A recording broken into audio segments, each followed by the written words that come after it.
It's crazy to me how time truly passes faster with age. Truly, that has to be one of the truest realities that anybody has ever pointed out to me, how much faster time truly travels with age. And it's funny because if you'll look back even now at this season of your life, you can see that to be true. When you were a kid, like 6, 7, 8-year-old kid, a day seemed like a week seemed like a month seemed like a year. But now it's already kind of beginning to reverse a little bit. And the older that you get, like a day seems like absolutely nothing. A week seems like absolutely nothing. A month seems like absolutely nothing. And a year goes by like the snap of your fingers. It's crazy how much faster time really seems to travel the older that you get. And I don't know about you guys, but I love the feeling that comes with the start of a new year. Some of you might not relate to that. Some of you might be stressed out already over the fact that it's a brand new year, like your anxiety is already off the charts just because the calendar has a different number on the end of it. But I like start of a new year. It signifies new opportunities, new experiences that can be found. Some people see it as a fresh start. Some people see it as a clean slate, erasing the old, bringing in the new. But one thing that I found is that people's goals for a new year don't ever really seem to change very much. Matter of fact, out of all the surveys that are done by various organizations asking people about what their New Year's resolutions are, eating healthier and losing weight is in the top 3 of every single one of them that I found to look at. And I must have looked at least 50 different organizations that asked people to list what their New Year's resolutions were going to be. And I can tell you with full assurance, every single one of them in the top 3, at least 2 consisted of losing weight and eating healthier. So the overwhelming majority of people each year start out with ambitions of changing their diet, meaning that ultimately they are dissatisfied with what they are consuming, and they know that there are better things out there for them, things that have major physical and mental benefits for their overall well-being. Now I'm going to ask you to raise your hand. It's a rhetorical question. You don't have to participate. But I just wonder how many of you would have been included in the hefty percentage of people who at the start of this year decided, I'm going to eat better, I'm going to change my habits, I'm going to lose some weight.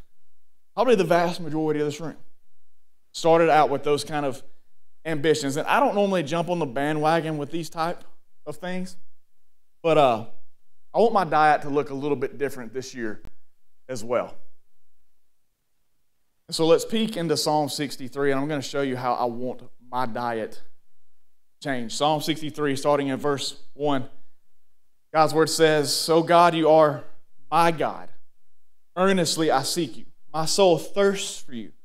My flesh faints for you, as in a dry and weary land where there is no water. So I have looked upon you in the sanctuary, beholding your power and glory. Because your steadfast love is better than life, my lips will praise you. So I will bless you as long as I live. In your name I will lift up my hands. My soul will be satisfied as with fat and rich food, and my mouth will praise you with joyful lips when I remember you upon my bed and meditate on you in the watches of the night. For you have been my help, and in the shadow of your wings I will sing for joy. My soul clings to you. Your right hand upholds me." Let's talk from the subject of New Year, new diet for a few moments. Touch someone next to you and tell them, you need to go on a diet.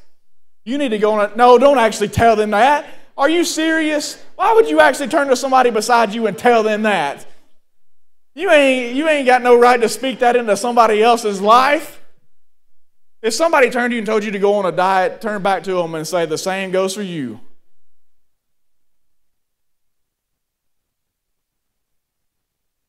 Hey, I've got a desire for my diet to change this year. And I want yours too as well. So we're all going on this journey together. It's a corporate change. People say it takes a village to raise a child. Well, it takes a community to lose a pound. That's why there's Weight Watchers, Facebook groups, gym classes, because it takes support. If somebody's going to drop a pound, it's going to take a community of people to help you do it. And on top of that, people unified in a goal are more likely to achieve it. wonder if Jesus had any of that in mind when he called his church together and formed them and said, you go and reach the nations. Why? Because people unified in a goal are more likely to achieve it. But, listen, there has to be more than just that, because a goal without a plan is just a wish. But we can't just have the goal and want to set out and seek to accomplish it if we don't also have a plan to accompany it. Otherwise, it will fall flat on its face and we'll never see it come to pass. And so, fortunately for us, God lays out a diet plan for us to follow. So if you haven't caught on by now, God's word is very clear about the things our soul is to consume. So we're not talking about your stomach's diet tonight. We're talking about your soul's diet tonight. And I would like for my soul's diet, and I would like for your soul's diet to change a little bit as we go into this new year together. And fortunately for us, God lays out a diet plan for us to follow. Now, I just want to make a point in a very loving way to all of us as we get started on this tonight. If I tell you that we're going to start a diet, one of your first questions, I bet, would be, is what am I allowed to have? But here's the real reason why you're asking that question. You don't really want to know what you're allowed to have. The real reason you're asking that question is because you're trying to determine what it is you're not going to be allowed to have. People get turned off most times and don't follow through on diet plans because they see them as restrictive and keeping them from having what they want. But listen, say this in this is the loving part. Always indulging in what you want is what's causing the problem.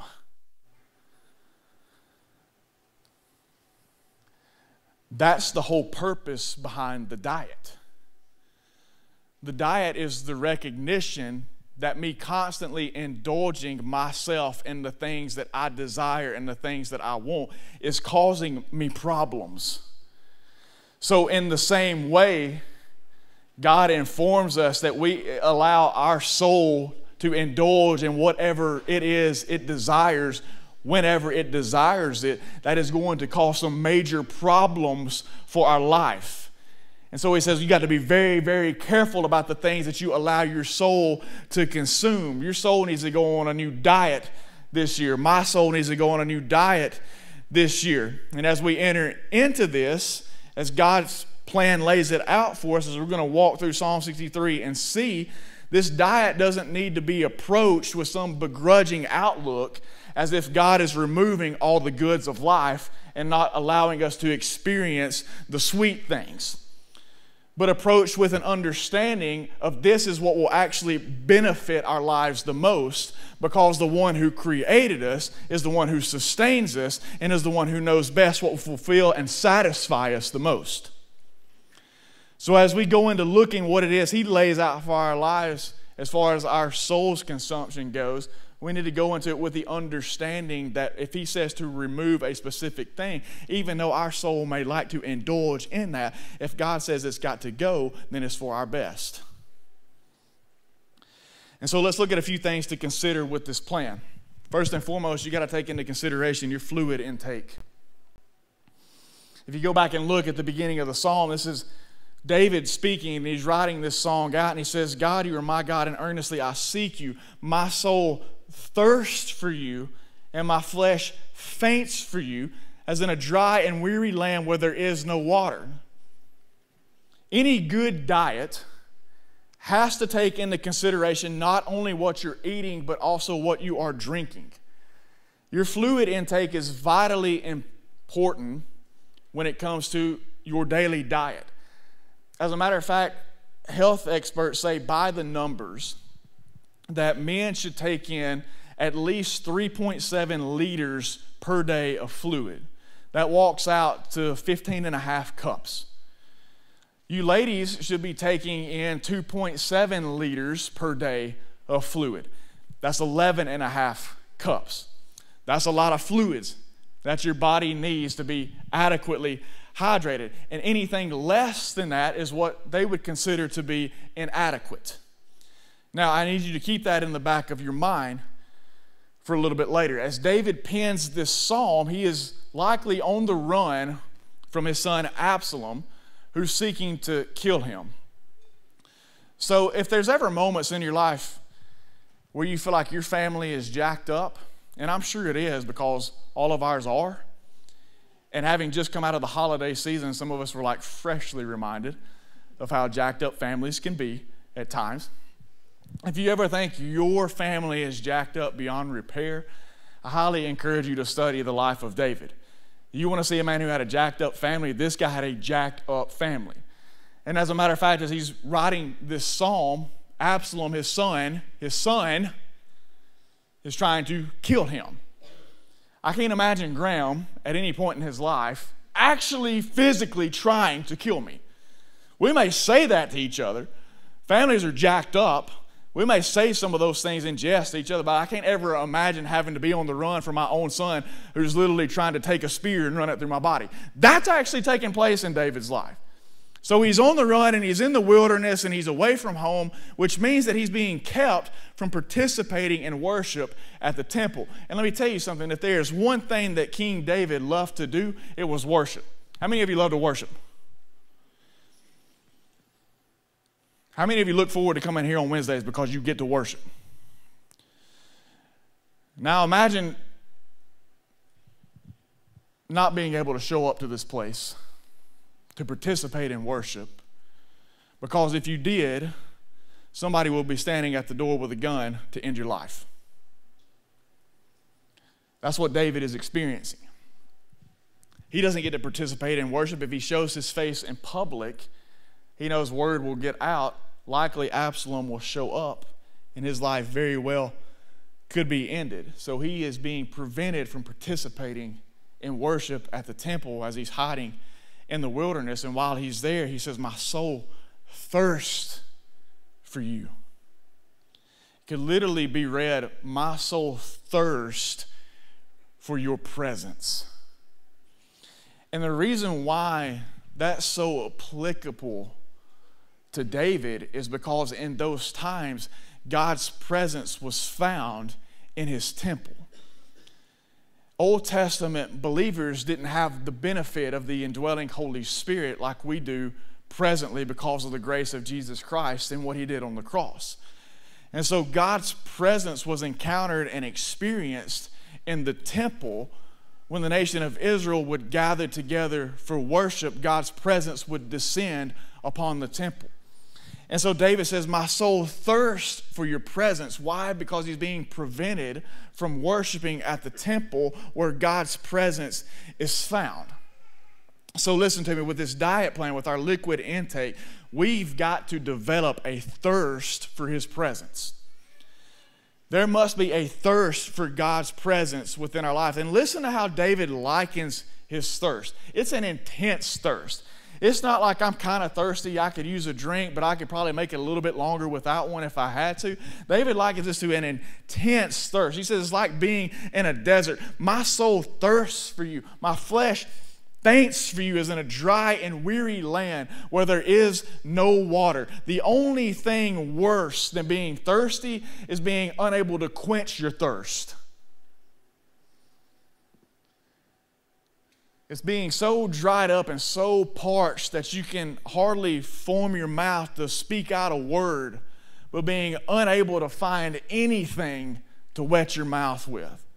David says, how thirsty I am for God's presence in my life. It's as if his very life is hanging on whether or not he is going to be able to quench his need for God's presence. Let me ask you a question. Do we thirst for the presence of God like that? Is the same true of our lives? Is the same true of my life? Is the same true of your life? Can you literally relate? Can we relate whatsoever to David's burdensome desire and thirst for the presence of God in his life? Like I said earlier, it's just almost as if his life is hanging on the balance of whether or not he's going to get to experience that or not. That's how badly he desires and he thirsts for the presence of God in his life. Do we thirst for God's presence like that in our own lives? This year, I want to thirst for God's presence in my life like I never have before. This year, I want you guys, I want us as a community to thirst for God's presence like we never have before. To literally desire it so bad that we would get to the point where we would, along with David, liken it to being faint if we go one moment without him. We've got to develop a thirst for his presence. But then once you have that thirst, it's got to be quenched somehow in some way. And so the way in which we're going to do that is we're going to drink up on his praise. David found that quenching that thirst came when he drank up on praising the Lord. So listen, in verse 2 he says, "So I have looked upon you in the sanctuary, beholding your power and glory, because your steadfast love is better than life. My lips will praise you. So I will bless you as long as I live. In your name I will lift up my hands." So David says, my soul thirsts for your presence. And so because my soul thirsts for your presence, I'll sing your praise. In Psalm chapter 22 and verse 3, it talks about how God is holy and enthroned, or he inhabits on the praises of Israel, his people. The same is true in our life. God inhabits the praises of his people. And so God's presence is found when we praise. Now, the same person that wrote Psalm 63 is the same person that wrote Psalm 22.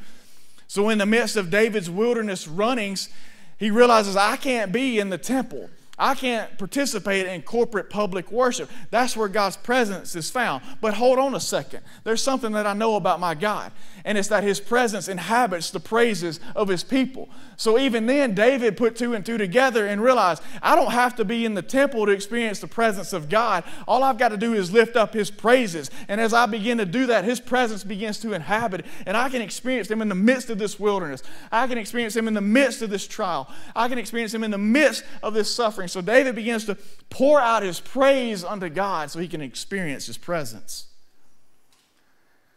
This year, let's up our praise intake a little bit. You think we can do that?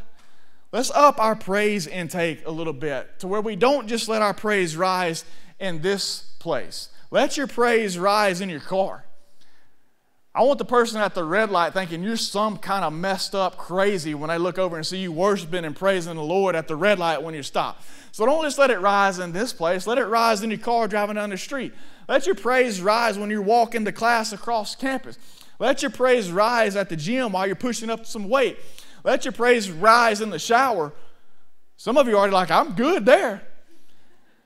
Let your praise rise in the shower when you're getting ready for your day. Let your praise rise in your dorm, in your apartment. How about this year when your Spotify rap drops, you actually get a praise and worship artist in the top 3 this time?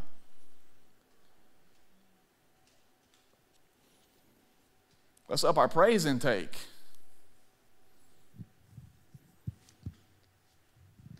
You're like, Trey, you got to be so mean when we start the new year off. It's just the reality of things. It's a reflection of the reality that we need to up our praise intake. We let too many other things fill our mouths instead of the praise of God far too often.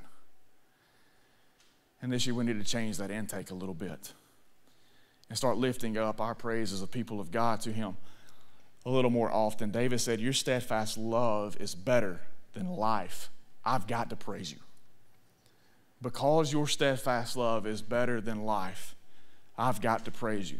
I know for a fact that a good majority of you here in this room tonight have experienced the steadfast love of God. And if that's you and that's the case, let me ask you, where's your praise at? Because if you truly have experienced that steadfast love, if it's better than anything else you've ever experienced in your life, like David says, then our result, our default is to then send up our praise to the one who has shown us something that is way better than anything we have ever experienced. There's nothing better than your presence. There's nothing more satisfying than your praise. Let's go back to our health experts for a second. I told you what, for the guys, 3.7 liters, 15.5 cups. For you ladies, 2.7 liters, 11.5 cups. That's a lot of fluid. Health experts will acknowledge that fluids can be from different things and different sources. So I'm not just sitting here telling you that you need to chug 15 cups of water per day or 11 cups of water per day. Fluids can come from different foods It can come from juices. All that can be a part of your fluid intake. As a matter of fact, if you were to drink 15 cups of water per day, you would actually overdilate your blood system. So in reality, we could drink so much water we could literally begin to drown ourselves. And so you have to be careful about your intake. It can come from different things. But they also acknowledge that there can be no real substitute for water needing to be the majority of what you take in. The majority of your fluids should come from water sources. It can't be sugars. It can't be juices that are full of sugars as well. So like your steady diet of Starbucks or Monsters or Red Bulls or whatever needs to be dialed back a little bit on your fluid intake, because nothing can truly substitute for what water puts into your system. Other fluids can be okay, but ultimately nothing beats water. Water's the GOAT when it comes to hydrating our bodies. And as a matter of fact, I was reading some studies the other day, because this is actually one of my New Year's goals. I'm committed to doing better with water stuff, and I hate water. Anybody else hate water? Hate water. Hate it so bad. I do like all the artificial sweeteners and stuff that like just basically cancels out why you're drinking water in the first place. I hate water. Can't stand it. But I was reading some studies the other day, and they were actually talking about how drinking more water can increase the longevity of your life.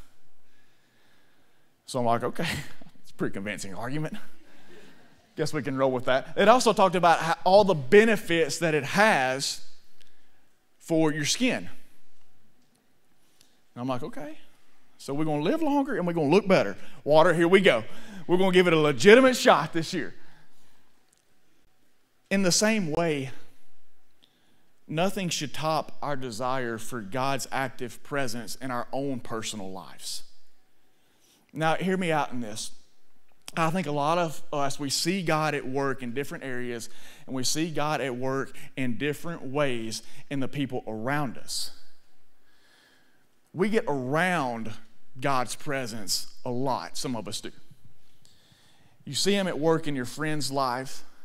You see Him at work in family members. You see Him at work in certain situations that other people are going through. You get around God's presence a lot. But listen to me, nothing can substitute or should substitute for your own personal praise to Him and for Him.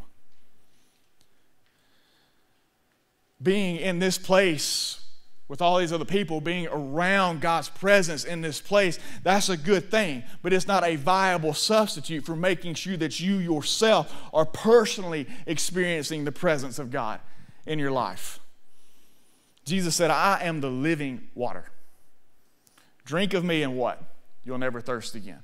That's a strange thing for Jesus to say, because I know some of you, like me, have given your life to Jesus and you're thirsty. Thirsty right now. I'm thirsty right now. It's been a month since I've stood up here and done this. My mouth is on fire. I need something to drink. Jesus wasn't saying that you will literally never get thirsty again. You have to understand what He's saying. What He is saying is that you'll never thirst for anyone or anything else, because anything less than Him is inadequate. Anything less than 15 cups a day, guys, is inadequate. Anything less than 11 cups a day, ladies, is inadequate. Anything less than Jesus Christ and His presence in our life and our thirst and our desire for Him as His followers is less than adequate. We got to have Him, and only He will do. So if the world walks up and says, how about a cup of immorality? No thanks. If the world walks up and says, how about a cup of partying? No thanks. How about a cup of materialism, a cup of status, a cup of anxiety, a cup of stress, a cup of doubt? No thanks, no thanks, no thanks, no thanks, no thanks. I got a friend, he used to tally up on his cup the number that he had consumed throughout the day. The goal was 8. And after he would finish the cup, he'd mark a tally on the side to keep up with how many cups of water he had put down throughout the course of the day. And I wish we'd do that to the world and the devil when it comes to Jesus. No thanks, devil, I've already had a cup of Jesus. As a matter of fact, I'm actually going to get another one right now. And as a matter of fact, on my way to class today, I'm going to get another cup right now. And when I go to the gym later on, I'm going to get another cup right now. When I get in my car later to go to my job, I'm going to get another cup right then. And before I go to bed tonight, I'm going to get beside my bed and I'm going to get another cup right then. And when I wake up in the morning, I'm going to start my day. Guess what? That's right, another cup of Jesus. Over and over and over and over and over again, filling and flooding our lives with His presence. My soul thirsts for the living God. Grab somebody and tell them to drink up. Drink up, drink up, drink up. You're spiritually dehydrated. You need a cup of Jesus. It's time to drink up. You're satisfying your thirst or trying to with other things that are inadequate in comparison to Him. Drink up.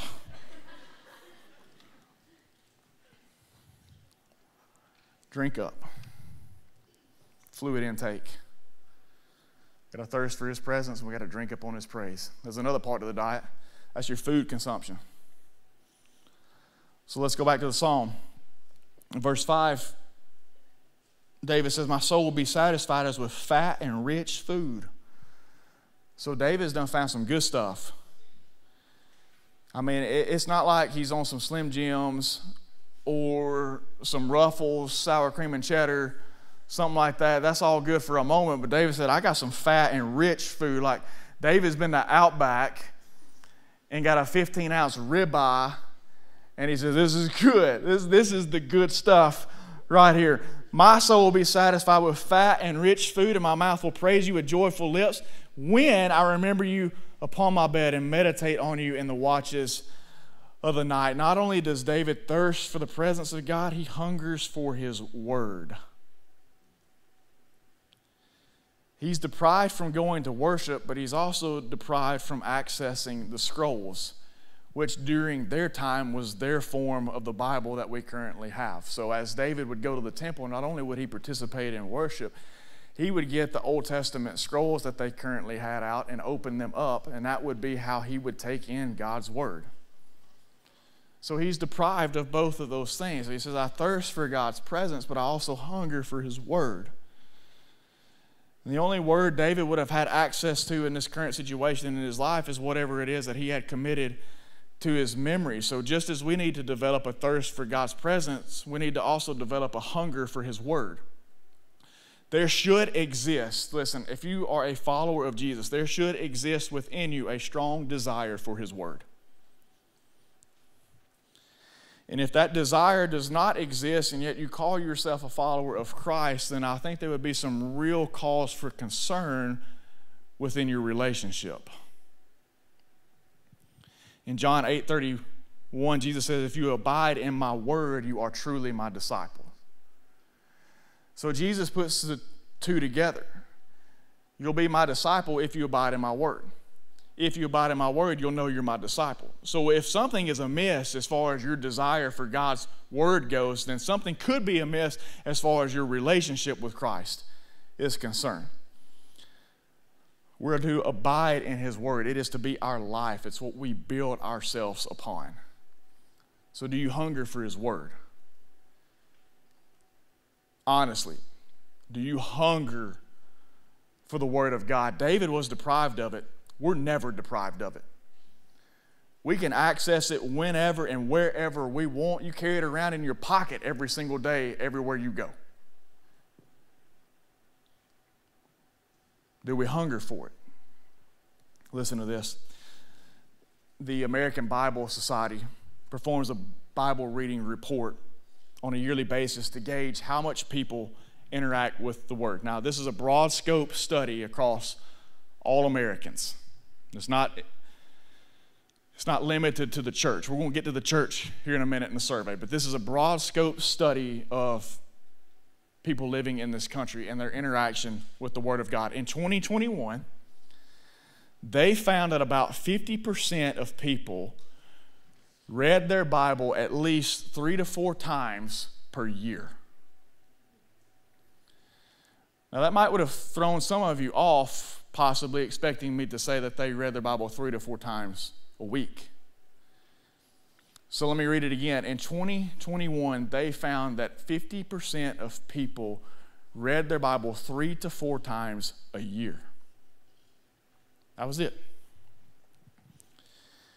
In 2022, this year we are just coming out of, they found that number dropped to 39% of people who read their Bible multiple times in a year. What was even furthermore astonishing to them in the report is that roughly 26 million people reported that they had either mostly stopped or completely stopped reading the Bible at all. And on top of that, they found that only 10% report reading daily. Now let's get to just strictly the church.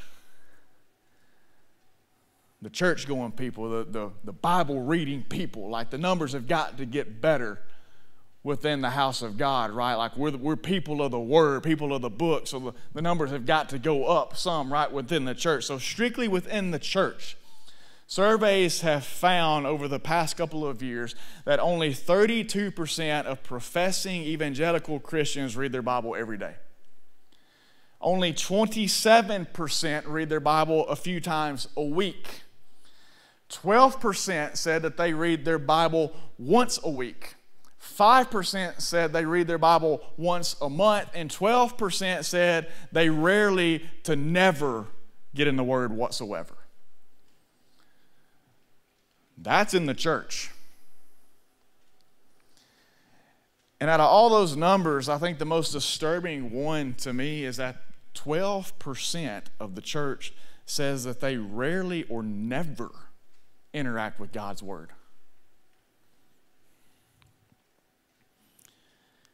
Could it be that we have lost our appetite for the Word of God? Listen, God's diet plan includes having a hunger for His Word. There must exist within us as His people a hunger for His Word. And it gets satisfied when we take that hunger and then feed up on His ways. So just like we would thirst for His presence, we would drink up on His praise. When we hunger for His Word, we'll feed up on His ways. David said, my soul is satisfied. So go back and look in verse 5. It says, my soul will be satisfied. So in the text, he's pointing to a future satisfaction. So he says, here my soul will be satisfied. Well, how is his soul going to be satisfied? Verse 6, when I remember you upon my bed and meditate on you in the watches of the night. So David says, my soul is satisfied when I meditate on you and when I study on your ways. Psalm 119, verse 103 says, how sweet are your words to my taste, sweeter than honey to my mouth. Drop down to verse 131. It says, I open my mouth and pant because I long for your commandments. We need to eat better this year. We need to eat better this year. You need to get some of the junk out of your diet. Like, personally, on a non-spiritual note, I got to get off the chips. I'm just going to be candid and be honest. Chips are killing me. I got to get rid. I can't just sit down and have like a few chips. I can't open up the bag and have a few chips. I got to have the bag. Like, we can't keep chips in the house, because if I go in and open it up in the cabinet, that's the end of it. It's shameful to even admit, but I'm hoping, like, if I get it out in the open, we can have some accountability. You guys can hold me to it. So you see me throughout the rest of this semester, ask me, hey, how's the chip thing going? Probably going to be bad, but we're going to give it a shot. I got to get off the chips. In the same way, there are some things that you need to get off of in your life, and some things that you need to get on physically, but also spiritually. Like, for example, some of you need to get off of people's affirmations and get on God's assertions. Some of you need to get off the enemy's whispers and get on God's wisdom. Some of you need to get off the world's propositions and get on God's promises. Some of you need to get off scrolling society's feed and get on the Spirit's feed a little bit.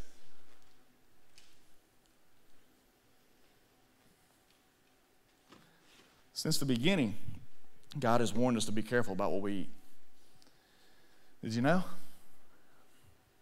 Let's rewind back to the garden real quick. God creates Adam and Eve, places them in the garden. What's He tell them? He said, hey, here's the deal. You guys can eat of the fruit, any of these trees. Any one of them. Except that one. Any of the trees that you want to eat from, go ahead. Just not that one. You know what happened? Man, it's that sinful nature within us, right? Like we're fine until you tell us to not. And then like once we hear don't, all we want to do is do. Any of the tree that you want to eat from except for that one. And then here comes the serpent. Adam, Eve. Did God really say that if you eat of that one, you'll die? Well, I mean, not really. No, that's what I thought. He don't want you to eat of it because he knows you'll become like it. And so it says that Eve, looking at the fruit, sawing that it was good and desirable, plucked it off the vine, took a bite, shared it with Adam. Sin enters in. Later on, God comes down and he's walking through the garden. He's looking for Adam and Eve. He's like, where y'all at? They're hiding behind the bushes. We're right here. Why are you hiding? And Adam walks out and he's like, well, see, Eve, you know. So hold on a second. You're telling me that you ate of the tree, and this is how God says to Adam and Eve, so you ate of the tree which I commanded you of to not eat from. And Adam and Eve, that's right. We did it. And here's where I think people miss the story so often. They miss the true point of the story. It wasn't about the apple, the grape, the peach, the pomegranate, whatever it was that they ate. It wasn't about that. It was about God's word. God said, did you eat of the tree? Listen, did you eat of the tree that I commanded you not to eat of? It wasn't about the fruit. It wasn't about the tree. It was about the word that he had given them to not do so. All the other trees you can eat from, but my word says don't eat from that one because it will be of no benefit to you. Listen, we get too focused sometimes on what he has told us not to eat.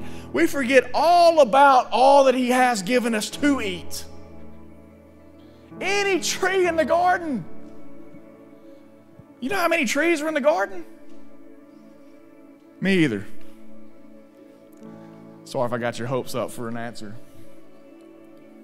I would imagine it's a very vast number. They could have anything they wanted. It's not that one.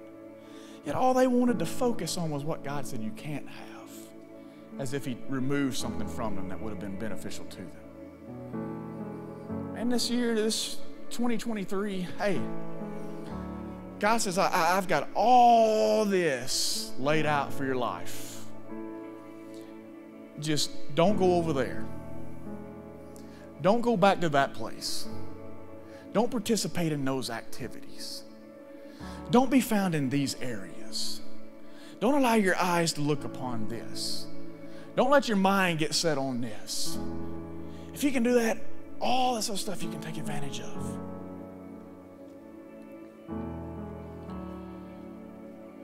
One last point, and then we're done. Jesus is at the well. He encounters a woman. He begins to have a conversation with her about the discourses of her life, the things that she's done, the places she's been, the mistakes that she's made. And she's there to get water, right? That's the whole point of being at the well. So she's there to draw water from the well. She's thirsty. Conversely, the disciples were there earlier and they left. They went into town to get some food. Why? Because they're hungry. She's thirsty. They're hungry. They come back after Jesus has had a conversation with this woman. He's revealed to her that he is Christ, the Messiah, the Savior of the world, and explains to her, hey, as long as you refrain from me, you're going to have to keep coming back to this well time and time again. But if you'll take a drink of me, if you'll take a drink of living water, you'll never thirst again. This woman took a drink of Jesus. She ran back into the town so excited. She left her water jug laying beside the well. She had just found new life in Christ. Jesus at the well that day quenched her thirst for his presence that she didn't even know she was actually looking for. So watch. The disciples are coming back. They're walking up. She's running back. They're like, okay, Jesus talking to a woman. It's kind of strange. Cultural, societal norms shouldn't be happening, but whatever. We learn to trust him at this point and the things that he does. They're walking back up and they found food, so they're good. They're trying to give Jesus some. Hey, Jesus, we found some food. Here, take something to eat. Jesus is not interested in the food, and they can't figure out why. They're like, well, we got this food, like you gotta eat, so you gotta have something to eat. You can't just keep going without food. You gotta eat something, Jesus. Like, take the food and eat it. Why won't you eat? We've had our fill. We're good. We got you a plate. It's going to get cold if you don't eat it, though. Like, you got to eat. You got to take some food. And Jesus says to the disciples, I have food that you don't know anything about. My food is to do the will of my Father. You know what the Father's will is? His word.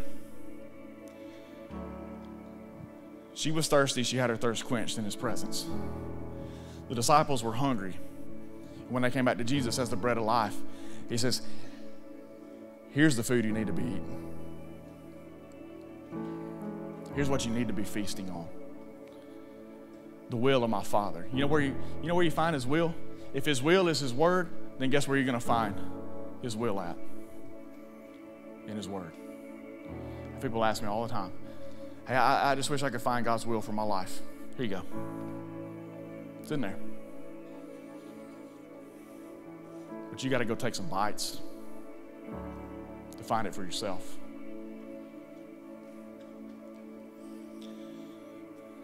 Matthew 5 says, blessed are those who hunger and thirst for righteousness.